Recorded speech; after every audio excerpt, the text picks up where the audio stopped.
Yo, what's poppin'? It's No Limit Bar here. It's my first video, and we about to react to some Nick Cannon. Feel me? Now I know he has like 12 kids, which is insane. Like 12 kids is insane, bro. Like, bro, that dude really got 12 kids. Like, bro, I couldn't even imagine. Now I know like one person that's up with him. That's Young Boy. Shout out to Young Boy. Young Boy is the GOAT, bro. But that is crazy. 12 kids, and he had like, I think he had like 5 in 1 year, bro. This year he had like 5, bro. So like that's crazy. Like that's mind blowing. But we're gonna go ahead and get straight to this video. Yeah, no more talking. Let's get it. Funny, not talented. I don't know, I just don't like him. These are some of the most common things you will hear whenever people are talking about Nick Cannon. These people are even more enraged to find out that he has 12 kids with 6 different women. Although many of Nick's own words and own actions are what caused him to be almost universally disliked, the hatred towards him begins for such insignificant reasons. Nick landed reoccurring roles on Nickelodeon's All That and Kenan and Kel when he was a teenager. He also had various one-offs which led to him securing his own TV show, The Nick Cannon Show, in 2002. This show suffered from terrible reviews and was cancelled after 2 short seasons. But the show being unfunny and unpopular is not necessarily the reason why he was disliked, because he also had a lead role in a very successful movie that same year, Drumline. This film highlighted HBCU's incredible dedication and pride towards their elite marching bands. While the reactions and reviews for this film are mixed, $57 million in box office revenue proved that it was a hit. Nick was popular, but his roles never portrayed him as the cool kid or the tough guy. Sorry to the band kids out there, but y'all don't got the coolest reputation. I know it sounds silly, but a lot of child stars become associated with their on-screen personality, leading to a warped perception of who they really are. And his next role did not change that perception. Love don't cost. I'm going back, bro. That fit is trifling. The worst fits I've ever seen in my entire life, bro. That fit, bro. Top tier, worst fits ever, bro. Literally terrible. What is that mohawk, bro? Oh my gosh, like it's just like, bro, the fit is trash. Like literally, head to toe. What is that cut, bro? And what are those shoes, bro? Like, oh my gosh, bro. You gotta do better, Nick Cannon, bro. It's already bad you have 12 kids with 6 different women. Do better, bro. He has to do better.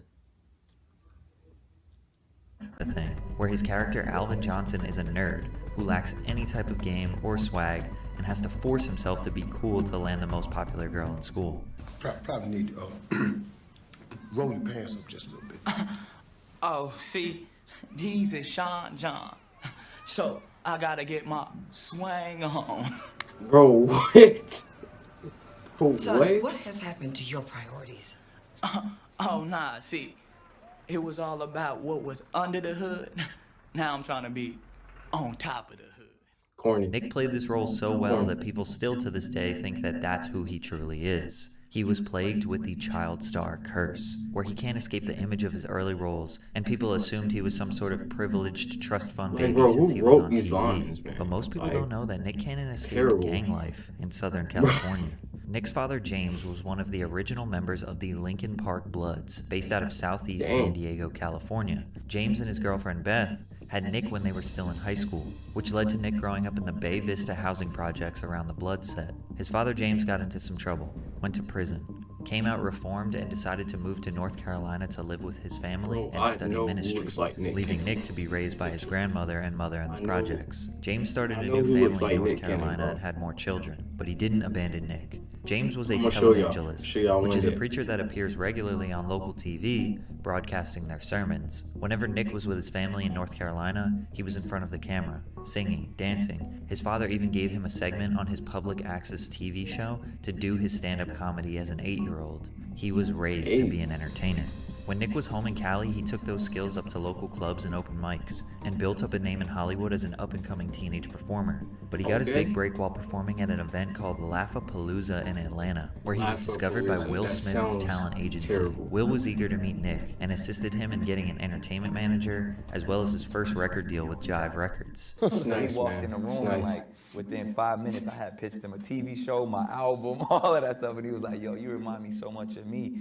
He was like, I'm gonna sign you up for everything, and gave me like my first deal, and I feel like Nick was hoping that his music would revitalize his corny Nickelodeon image. Flow featuring R. Why you got Kelly a was the wallet name over of his there? single that peaked at number 24 on the Billboard Hot 100 in 2004. At the time, R. Kelly was an icon. Not only did he carry R. the Kelly. song, but Nick being next to him Terrible. made Nick look even less cool. The beginning of his music career would Like, bro, ultimately be the peak. He dropped I a few still singles can't believe after, R. but they Kelly never really generated did much that, buzz. like, By 2006, he stopped he was releasing really- music overall. So Nick was not the cultural Not gonna icon say that it, kids bro. aspired to Not gonna say be, it. but he was extremely successful, and was probably a better role model than most celebrities. I didn't even mention that he was an executive producer of Drumline and his Nickelodeon show. He had 2 deals as a producer going.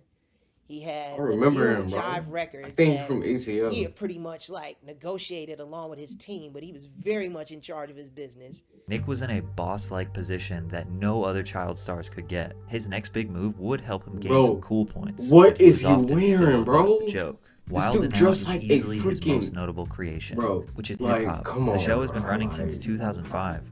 With over 20 seasons, This dude Nick decided fits that he his didn't want corner, all the bro. success for Literally. himself. He had They Will Smith throwing reach me down off, and bring bro. him up, so he was Like- going to do the same for others. A lot of people forget how many careers Nick helped to amplify by starting this show. Cat Williams, Pete Davidson, DC Young Fly, Taron Hey, bro, Killam, Nick Timothy Cannon, bro. De La Ghetto, Effion Crockett, D. Ray Davis, Mikey Day, All and many them out. others. Top Nick tier was the host and shows. producer, so he was very often the Top tier punching show. bag. And in comedy, anything goes, so they never held back. Nobody ever considered Nick to be the funniest or the most talented on the show. He still took it in stride, because he just secured a crown jewel as a wife, Mariah Carey. Just a few weeks after meeting, Nick proposed to the 220 times platinum superstar. It was hard to hate on Nick now. He was winning. He may be an easy target for jokes, but he was now a 10-year veteran and undeniably successful, and pretty humble. But there was one person who was very angry about Nick and Mariah's relationship, Marshall Mathers. And he had something This to dude say a about cock it. blocker, Eminem and bro. Mariah Carey had a Like, public bro, back and oh forth my beef that began gosh. after a short alleged Bro. relationship.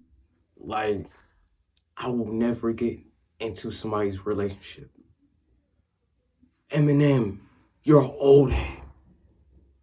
I'm not gonna say nothing, bro.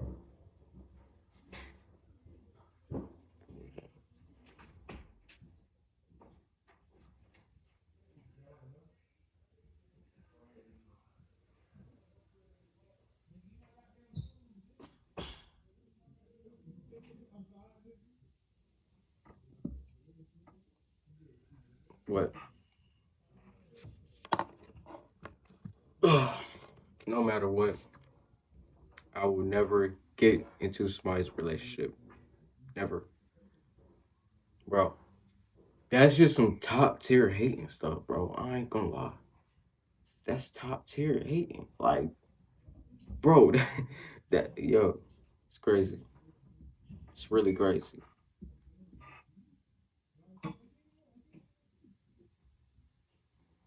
We can get straight back to the video.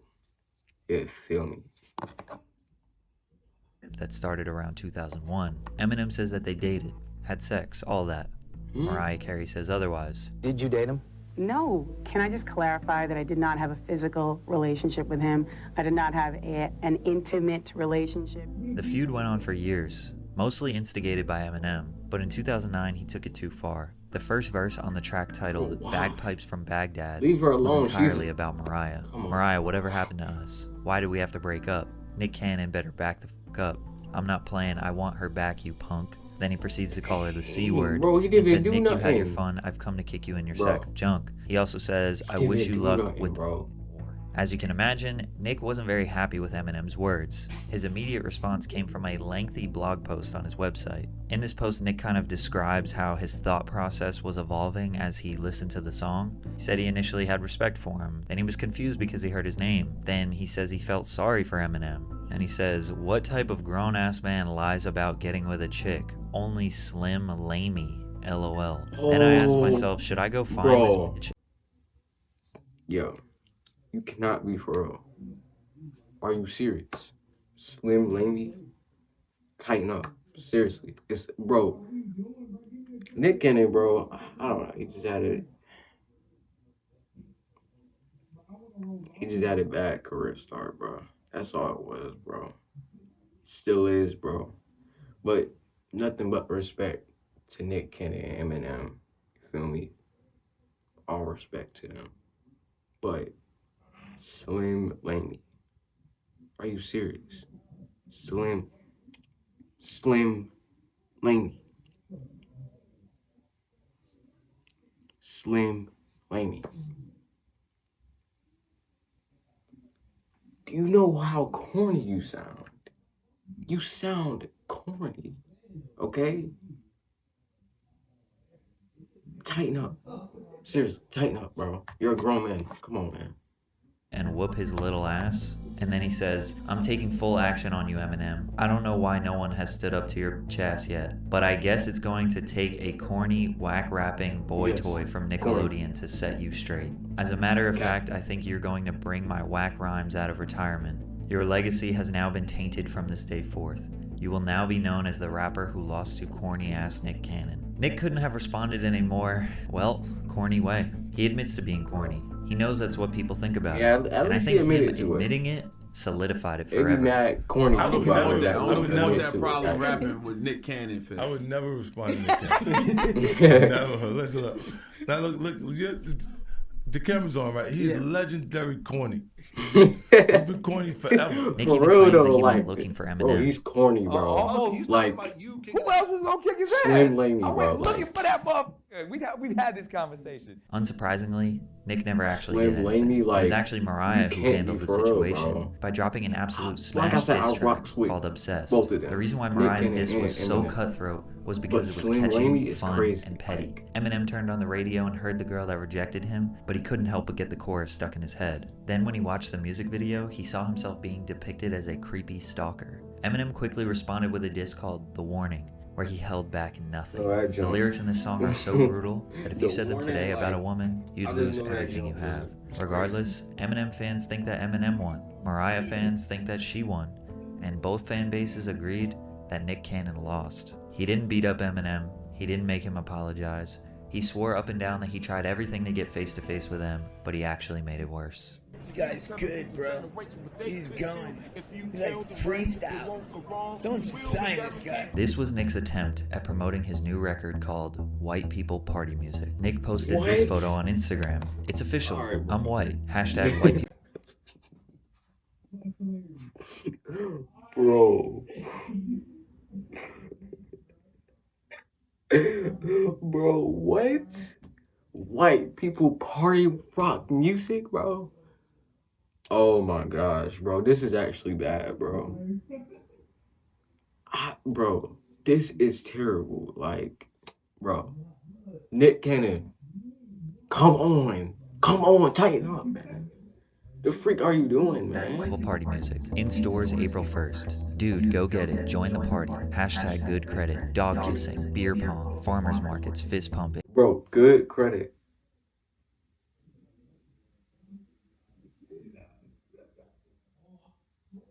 Dog kissing. Beer pong.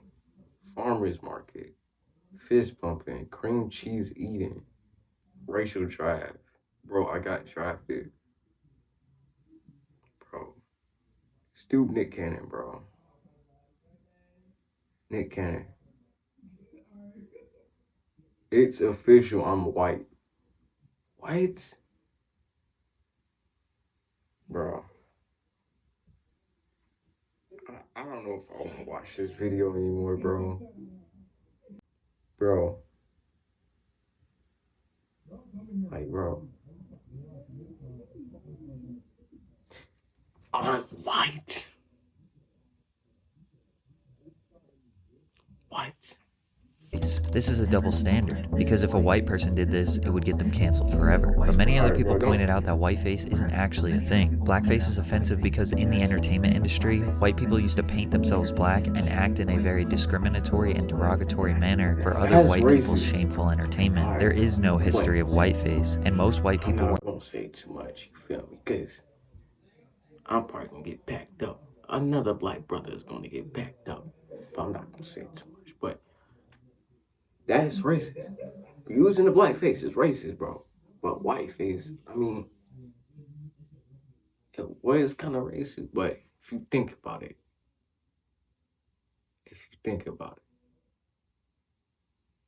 never mind. But hey, I love it. I love everybody. You feel me? All races. I love all races. You feel me? Please don't pack a brother up. Hey, I ain't saying nothing wrong. Feel me? I didn't finish. Feel me? Because I don't want to get packed up. If I would have, today you can get packed up for anything. You feel me? You get packed up for anything. Anything, bro. Anything. It's so easy. It's actually easy, bro. But me personally, just keep my mouth shut. What race you were, agreed that it was unfunny, annoying, and did not make them want to listen to his album. In fact, he even deleted it off all platforms to this day. He also said this. Anything racist happened to you recently? I don't really look at it like that because I'm the racist.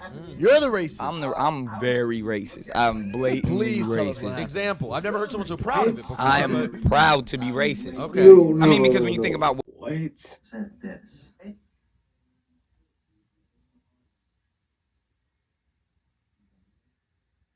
God, bro.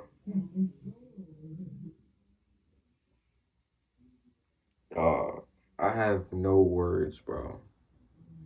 This dude he's just asking for it, bro, at this point. He's literally asking for it. Why would you say that? Why, bro? Why? That was the most dumbest thing somebody could actually say. Like, top tier, bro. That's terrible. Like, why would you say that? This dude said, oh, I'm the racist. Oh, I'm very racist. Like, why would you say that, bro? That's dumb, bro. That's, like, I ain't gonna lie, that's dumb. Racist is one who believes their race is superior over certain things. Okay. You know what I mean? There's certain things that I believe my race is superior at. For example? Sex category. It's tough to tell if this is a joke or not because there's clearly an edit made in the video. You can see when Rosenberg asks for an explanation there was something redacted, but people didn't think it was a joke. They just used that as a justification to hate Nick Cannon even more.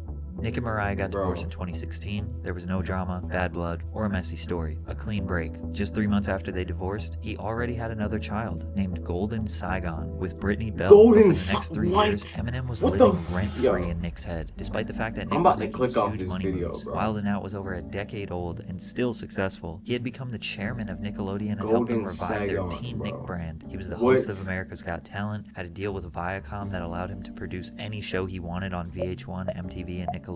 He had a production deal with NBC, had an extensive list of roles in TVs, movies, shorts, comedy specials, you name it. Nick Cannon has done it, but he still wanted to get at Eminem. Everybody knows I would love Eminem to be on Wild 'N Out. Y'all go convince Marshall. Then over the years, he was constantly rehashing the old Mariah story on various podcasts, talking about how he really wanted to beat up Eminem. Eventually, it got M's attention, and he responded on a song with Fat Joe called Lord Above. I know me and Mariah didn't end on a high note, but that other dude's whipped that got him neutered. Almost got my caboose kicked. Full quit. You not gonna do shit.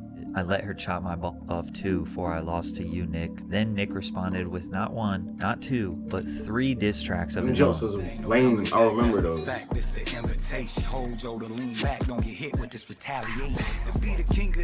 Like, bro.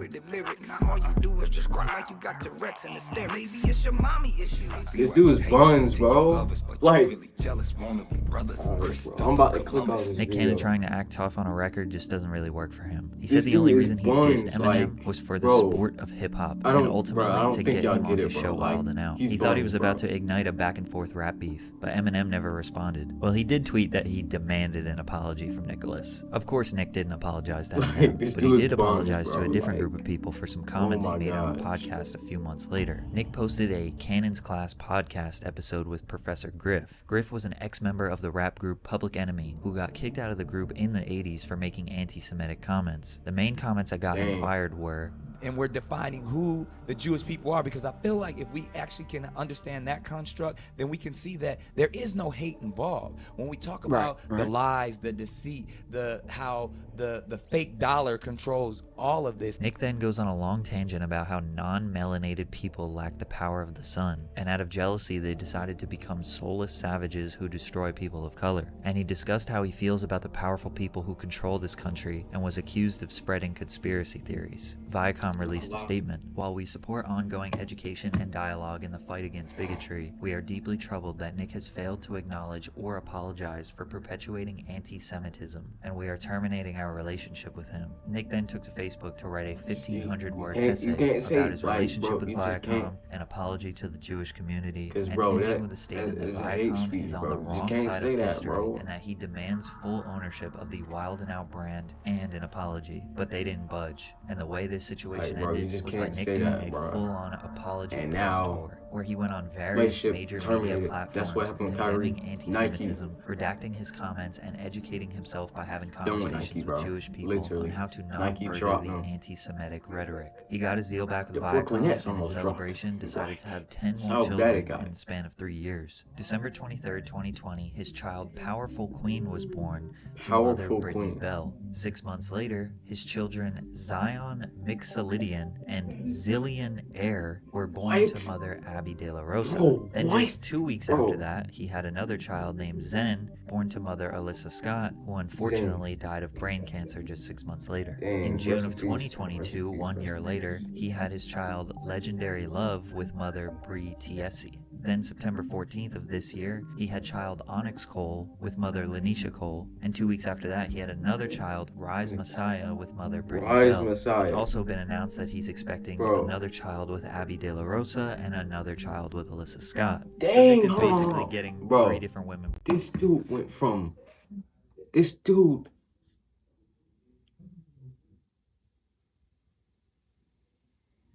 Ain't no way, bro. Ain't no way. This dude switched up on one of his exes. I don't know if it's his ex, I don't know, but switched up. Went to the other girl, had a baby. Had a baby with the other girl, and then switched up. Boom. Like, how can you do that, bro? It's like, how, bro, this dude's just testing, bro. He's just testing their coochies out at this point. He's just trying to see who coochie better. That's it. 2 years in a row. Now, he's been subject to a lot of criticism for his procreation, but not enough criticism on the choice of these kids' names, though. He's made it very clear that this is his intention. He wants to have this many kids, and he sees this as a blessing. I know you said you won't call him a bad dad, but I will. He's not a good father. He may be kind to them and give them all the financial security and things they'll ever need or want, but he'll never be able to give them the attention and hands-on love they need. Nick has assured people that when he isn't working, he's spending all his free time with his kids and giving them the love they need. Anything, I mean, bro. he better keep working because he's gonna need like $100 million to make sure these kids live a good life. But I'm sure these kids will be grateful he amassed a fortune for them. I only saw my dad once every other week for my whole life, and I love him. People aren't quick to defend Nick Cannon because he doesn't have lessons. I can't relate. That is universally loved. But if we are being honest, he has had an incredible career, and the fact that he escaped the projects and built an empire for him and his family is admirable. He definitely let his ego get the best of him at times, and as a successful man, that is bound to happen. He may be corny, he may have a questionable view on a healthy family dynamic, he may have said some bold and irrational things, but there are worse role models. I think he's still overhated. But in some people, they get very, and it's not towards Nick Cannon or anything, even though he's probably not gonna see this video. Despite the, you know, the downfall and all of that, he still, you know, had a great career. You feel me? Had a great run. You feel me? Cannot let your ego get to you, bro. If you're watching this, don't let your ego get to you. Please don't. Don't let your ego control you, bro. Because no matter how big you get, I don't care how big I get, I'm never let my ego control me, bro. Never let my ego get so high to the point where I just start all this and that and the third. Oh, you're a bum, you're a nobody. oh, I'm bigger than you. Oh, this and that. Like, 20 years, it's likely that Nick will probably end up in the same beef that 50 Cent has with his son today. Hopefully he doesn't wish his son to get hit by a bus. Oh, you don't believe me? Huh? Well, check out this video. Okay, that's crazy. Well, I hope y'all enjoyed, man. Smash that like button, of course. Hit that subscribe button. More will be coming. Feel me? Consistently every single day. Every day, literally. Every day. We'll be doing reactions. Literally. But hope y'all enjoyed this video. Subscribe.